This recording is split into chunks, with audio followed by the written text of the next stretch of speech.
Hi hello welcome to jams fire cooking channel. இன்றைக்கி நம்ம சேனலில் ரொம்ப டேஸ்டான சூப்பரான தவா புலாவ் எப்படி செய்யலான்றதை பார்க்கலாம். இப்போ நம்ம தவா புலாவ் எப்படி செய்யலான்றதை பார்க்கலாம் வாங்க. நான் புலாவ் செய்கிறதுக்கு 1 கப் பாஸ்மதி ரைஸ் எடுத்திருக்கேன். இதை நல்லா கழுவிட்டு ஒரு அரை மணி நேரம் நான் ஊற வச்சுக்க போகிறேன். அரை மணி நேரம் ஊறினதுக்கப்புறம் நான் சாதத்தை வடித்து எடுத்துக்க போகிறேன். இந்த மாதிரி ஒரு பாத்திரத்தில் தண்ணி வச்சுக்கோங்க. தண்ணி கொதி வந்ததுக்கப்புறம் நம்ம பாஸ்மதி ரைஸை செய்திடலாம். அதில்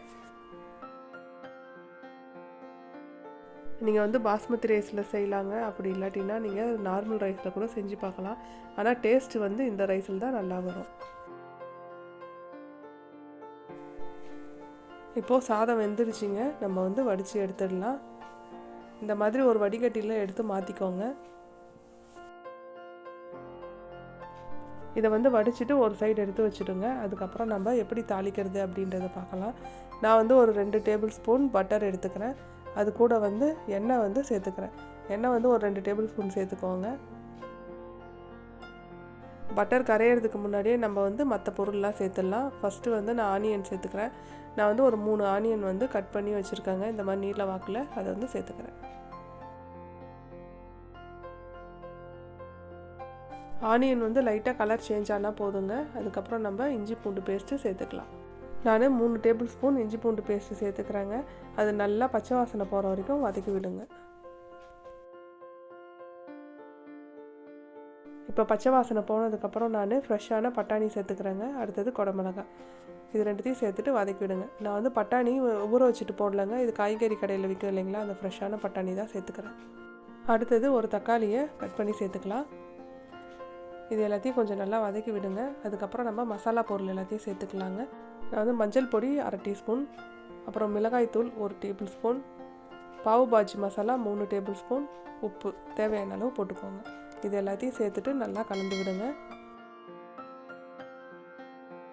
தவா புலாவ்னா கண்டிப்பாக பாவு பாஜி மசாலா சேர்த்துக்கணுங்க. அப்போ தான் டேஸ்ட்டு ஹோட்டலில் இருக்க மாதிரி வரும். இது கொஞ்சம் பச்சை வாசனை போகிற அளவுக்கு வதக்குங்க. வதக்கினதுக்கப்புறம் நம்ம பன்னீர் சேர்த்துக்கலாம்.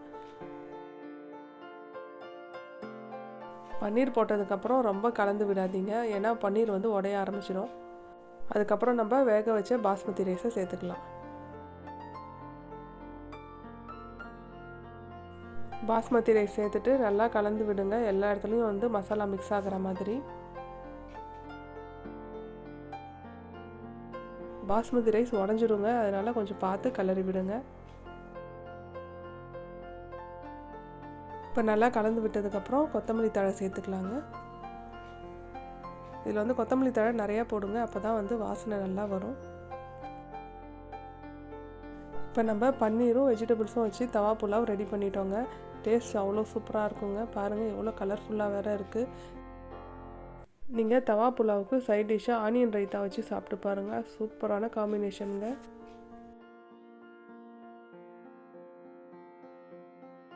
அவ்வளவுதாங்க, தவா புலாவ் வீட்டிலே ஈஸியாக செஞ்சு முடிச்சாச்சு. இந்த டிஷ் உங்களுக்கு பிடிச்சிருந்ததுன்னா செஞ்சு சாப்பிட்டு பார்த்துட்டு கமெண்ட் பண்ணுங்கள். நம்ம ஜம்ஸ் ஃபயர் குக்கிங் சேனலுக்கு சப்ஸ்கிரைப் பண்ணுங்கள்.